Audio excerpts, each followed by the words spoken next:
नमस्कार दोस्तों, स्वागत है आप सब बच्चों को हमारे चैनल सरकारी एड में। तो आज की जो टॉपिक है दोस्तों वो है तुलनात्मक राजनीतिक, जो कि आपका बीए सेकेंड ईयर यानी कि थर्ड सेमेस्टर और पोल साइंस का ये टॉपिक है। और टॉपिक में सबसे पहला आपका जो आता है वो आता है कि सबसे जो मेन इम्पोर्टेंट पार्ट है तुलनात्मक राजनीतिक क्या है। तो ये क्वेश्चंस बहुत रिपीट होते हैं और ये एक एक साल करके रिपीट करते हैं, तो हो सकता है कि इस बार भी ये क्वेश्चंस रिपीट हो जाए। तो एक दो क्वेश्चंस इस चैप्टर में मैं ऐसे बताऊंगा जो कि आपको रिपीट होंगे या फिर होने वाले हैं, और इसके सेकेंड पार्ट भी आएगा, क्योंकि जो वीडियो में ज़्यादा लंबी नहीं करना चाहता हूँ, क्योंकि जब वीडियो लंबी होती है तो आप लोगों का देखने का उतना इंटरेस्ट नहीं जागता, मैं समझ सकता हूँ। तो इस चैप्टर का दो उद्देश्य है। पहला यह है कि जो तुलनात्मक राजनीतिक है वो किसके आधार पर काम करती है, कैसे काम करती है और किस तरह से काम करती है। अब हम जानते हैं कि तुलनात्मक का अर्थ क्या होता है। तुलनात्मक मतलब दोस्तों तुलना, किसी चीज की तुलना करना किसी दूसरे चीज से। अब आप लोग सोच रहे होंगे कि इस चीज को राजनीतिक से क्यों जोड़ा गया है। तो दोस्तों राजनीतिक में भी दो चीजों का तुलना होता है, दो देशों का या दो से अधिक देशों का राजनीतिक के तौर पे तुलना करते हैं कि उनकी राजनीति कैसी है, इंडिया की राजनीति कैसी है। और ये भी होता है कि इंडिया में ही रहकर किसी दो से दो अधिक स्टेट का हम राजनीतिक तुलनात्मक करते हैं। अब बात करते हैं कि राजनीतिक तुलनात्मक करते हैं तो किस चीज़ पे करते हैं। कोई ऐसी चीज़ें जो उस चीज़ पे किया जा सके या फिर नहीं किया जा सके।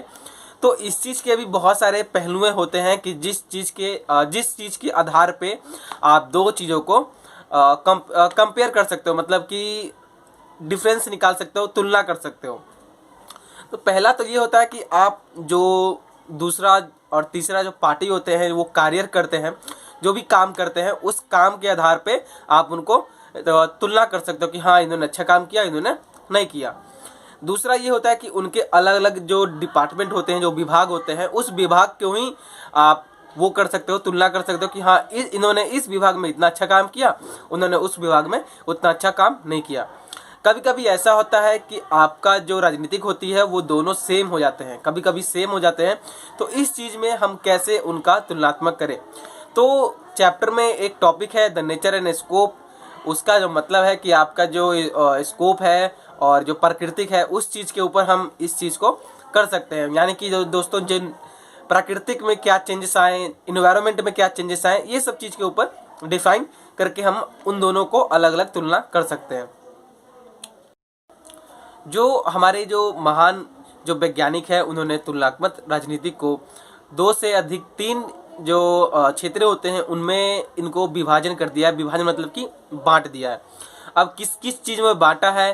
पहला तो है सांसद सार, दूसरा पारिषद सार और तीसरा आपका पार्लियामेंट सार। तो ये तीन चीज़ों में बांट दिया है, जो कि इस चीज़ के ऊपर हम तुलनात्मक कर सकते हैं, किसी भी राजनीतिक का, या इंडिया का हो या किसी अदर कंट्री का हो। तो ये चीज़ तो आपको क्लियर हो गया। अब आप एक चीज़ ध्यान दीजिएगा कि तुलनात्मक की परिभाषा क्या है। जो तुलनात्मक जो राजनीतिक है उस चीज़ का परिभाषा क्या है। तो तुलनात्मक का मतलब ही होता है किसी दो चीज़ को तुलना करना।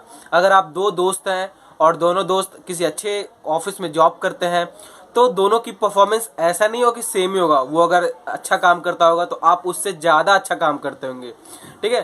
तो किसी दो या दो से अधिक चीज़ों की तुलना करना ही तुलनात्मक की जाती है।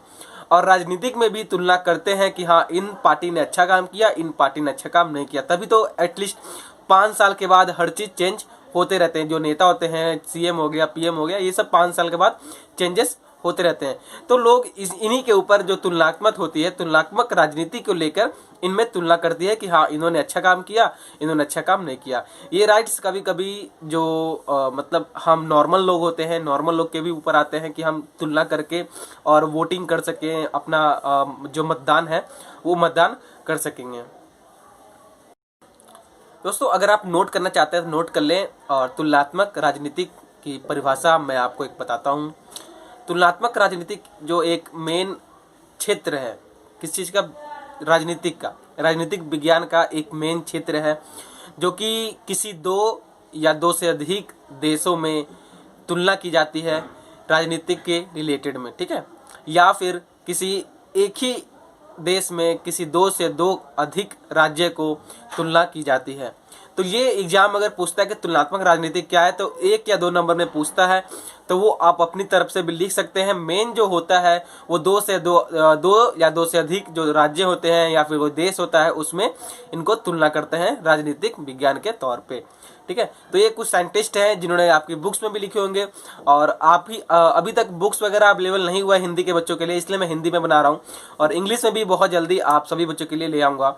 और इसकी सेकेंड पार्ट भी आएगी, और रेगुलरली अब जो नोट्स वगैरह होते हैं, नोट्स वगैरह भी अपडेट कर दूंगा, क्योंकि एग्जाम्स वगैरह बहुत नज़दीक आ रहे हैं बच्चों के, बुक्स वगैरह नहीं है, और अभी तक सेंटर पे कोई बुक्स वगैरह अवेलेबल नहीं हुआ है। सिर्फ और सिर्फ फर्स्ट ईयर के बच्चों के लिए बुक्स अवेलेबल किया गया है। होपफुली आप सभी बच्चों के लिए जो 3rd सेमेस्टर के बच्चे हैं, उनके जनवरी के मिड में बुक्स वगैरह अवेलेबल करा दिया जाए। तो जो तुलनात्मक जो राजनीतिक होती है, दो से दो चीज़ों की जो विभिन्न स्तरों पे उनका जो विभाजन करती है, जो तुलना करती है, तो इस चीज़ के रिलेटेड ये चैप्टर है। और ये चैप्टर का एक सिर्फ इंट्रोडक्शन है दोस्तों, पूरा चैप्टर अभी नहीं है। पूरा चैप्टर मैं कल आपको डिफाइन मतलब कि आपको समझाऊंगा अपने तरीके से। और आप सभी बच्चे नोट्स वगैरह के लिए सोच रहे होंगे, तो मैं नोट्स वगैरह भी आप लोगों के लिए क्रिएट कर रहा हूँ, बना रहा हूँ। अभी थोड़ा टाइम लगेगा, क्योंकि मेरे पास ब्लैक बोर्ड वगैरह नहीं है, व्हाइट बोर्ड वगैरह नहीं है, तो मैं कॉपी पे ही अपना जो नोट्स है, नोट्स आप सभी बच्चों के लिए बनाता हूँ, और उसी का स्क्रीनशॉट वगैरह मैं आपके साथ शेयर कर दूंगा। और एक टेलीग्राम चैनल में बनाने वाला हूँ, जो कि आप सभी बच्चों को नोट्स वगैरह प्रोवाइड करेगा उसमें। बट ये है कि नोट्स आप किसी को शेयर ना करें, क्योंकि ऐसा होता है कि अगर आपने जो चीज़ें पढ़ी वो वही चीज़ें वो सेम पढ़ेगा, तो थोड़ा सा डिफरेंस रहना चाहिए। ठीक है, एग्जाम्स वगैरह में अगर 2 चीज़ें सेम हो जाती है 2 बच्चों का, तो काट देते हैं। तो यही रीज़न है कि नोट्स वगैरह नहीं शेयर करना चाहिए, अपनी नोट्स किसी को नहीं शेयर करनी चाहिए, क्योंकि आपने मेहनत की है, आपने बनाई है, तो आप किसी से शेयर क्यों करोगे। तो ये है दोस्तों जो फर्स्ट चैप्टर है, नेचर एंड स्कोप, यानी कि तुलनात्मक राजनीति का पहला ही चैप्टर है, जो कि आपके बारे में भी बताया मैंने कि तुलनात्मक राजनीतिक होता क्या है, कैसे इनको विभाजन की जाती है, किस तरह से इनको बांटा जाता है, और किस स्तर पे इनको तुलना की जाती है। अगले पढ़ेंगे कि नेचर और स्कोप, यानी कि प्राकृतिक और स्कोप के बारे में, कैसे इनको तुलना करते हैं, किस चीज़ के ऊपर तुलना करते हैं। क्योंकि पार्लियामेंट में क्या होता है ना कि 2 चीज़ों पे भाषण चल रही होती है, कि उन्होंने ये बोला आपने ये काम नहीं किया, उन्होंने ये बोला आपने ये काम नहीं किया। तो इस चीज़ के ऊपर हम तुलना नहीं कर सकते हैं, क्योंकि जब तक प्रमाण नहीं मिलता है हम चीज़ों पर तुलना नहीं कर सकते हैं। तो ये बेसिकली पोल साइंस के चैप्टर फर्स्ट है, बीए प्रोग्राम 3rd सेमेस्टर का। और बाकी के जो बच्चे हैं उनके लिए भी मैं जो टॉपिक्स है, टॉपिक्स क्लियर करने की कोशिश करूंगा, क्योंकि क्लासेस वगैरह भी नहीं हो रही हैं। तो क्लासेस वगैरह नहीं हो रही है, तो आपको जो टॉपिक्स है, टॉपिक्स मैं यहीं पे क्लियर कर दूंगा। और ज़्यादा वीडियो लंबी नहीं करूंगा, मैं 8 से 10 मिनट की वीडियो में आपको टॉपिक समझाने की कोशिश करूंगा, जो कि आपके बहुत बेहतरीन तरह से मैं आपको समझा दूंगा। तो दोस्तों मिलते हैं अगली वीडियो में, और अगर चैनल को अभी तक सब्सक्राइब नहीं किया दोस्तों, तो प्लीज़ चैनल को सब्सक्राइब कर लो, और अपने दोस्तों के साथ भी शेयर करो, ताकि वो भी जो क्लासेस हैं, क्लासेस अटेंड तो एक तरह से नहीं हो रहा है गूगल मीट पे या फिर जूम पे, तो यहाँ पे वो थोड़ी सी इन्फॉर्मेशन ले ले। जो भी मैं आप लोगों को बताऊंगा वो चीज़ें एग्जाम्स में इंपॉर्टेंट है, वो चीज़ें एग्जाम्स में आने वाले हैं, तभी मैं आप लोगों को लिए बता रहा हूँ। तो मिलते हैं अगली वीडियो में, तब तक के लिए जय हिंद दोस्तों।